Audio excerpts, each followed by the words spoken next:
నాగ చైతన్య గారితో డివోర్స్ అయిపోయిన తర్వాత మళ్ళీ ఆమెని ఎవరు పెళ్లి చేసుకుంటారు, లేకపోతే ఆమె ఎవరిని పెళ్లి చేసుకుంటుంది అని చెప్పి చాలా ఈగర్గా వెయిట్ చేశారు. అయితే నిన్న తను పెళ్లి అయిన విధానం కావచ్చు, లేకపోతే ఆ ఫొటోస్ అన్నీ కూడా పెట్టడం జరిగింది. సో ఈ వివాహం ఏదైతే ఉందో భూత శుద్ధ వివాహం, సో దీన్ని ఏ రకంగా తీసుకోవాలి అంటే ఇప్పటి వరకు కూడా ఈ రకమైన వివాహం చేసుకోవచ్చు అని ఎవరికి తెలీదు.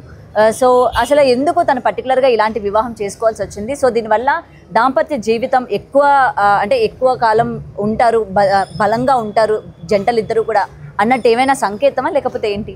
ముందుగా సమంత గారికి శుభాకాంక్షలు. మ్యారేజ్ చేసుకున్నందుకు, ఒక ఇంటి వారైనందుకు మనస్ఫూర్తిగా అయితే అభినందిద్దాం సమంత గారిని. ఇక తర్వాత ఈ భూతశుద్ధి వివాహం ఏదైతే ఉందో ఇది మన ప్రాచీన కాలంలో కూడా ఈ భూతశుద్ధ వివాహం అని చేసేవారు. గాంధర్వ వివాహం అని చెప్పేసి భూతశుద్ధ వివాహం అని చేసేవారు. ఇది ఎలా చేసేవారంటే పంచభూతాల సాక్షిగా మనకి వివాహానికి కొన్ని షరతులు ఉంటాయి, వివాహానికి కొన్ని ప్రమాణాలు ఉంటాయి. ఈ వివాహ ప్రమాణాల్లో మనకి జాతక పరిశీలన ఉంటుంది. ఈ జాతక పరిశీలనలో ఇప్పటి రోజులు అయితే కంపాటబిలిటీ అంటారు. 36 out of 36. ఈ 36 పాయింట్స్ వస్తే మనకి మ్యారేజ్కి అర్హత ఉన్నట్టుగా. ఇక మినిమం 18 పాయింట్స్ రావాలి. అందులో లగ్నం ఉంటుంది, రాశి ఉంటుంది, నక్షత్రం ఉంటుంది, యోని ఉంటుంది.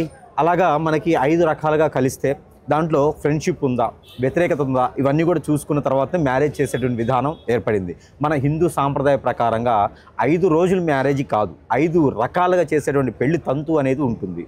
దాంట్లో ఈ యొక్క భూత శుద్ధి వివాహం అనేది కూడా ఒక తంతు ఉంటుంది. ప్రతి దాంట్లో కూడా చేసేటువంటిది ఉంటుంది. ఈ 5 రోజుల వివాహంలో 3వ రోజు చేసేది భూత శుద్ధి వివాహం అనేది ఉంటుందన్నమాట.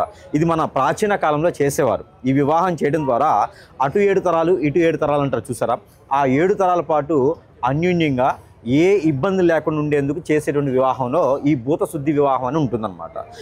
అదే ప్రాచీన కాలంలో మనకి గ్రంథవ్యులు కావచ్చు, వేదులు కావచ్చు, మనకున్నటువంటి వ్యత్యాసాలు రచించినటువంటి వారందరూ కూడా వివాహాన్ని రచించుకుని చేసుకుంటే ఉండేవారు.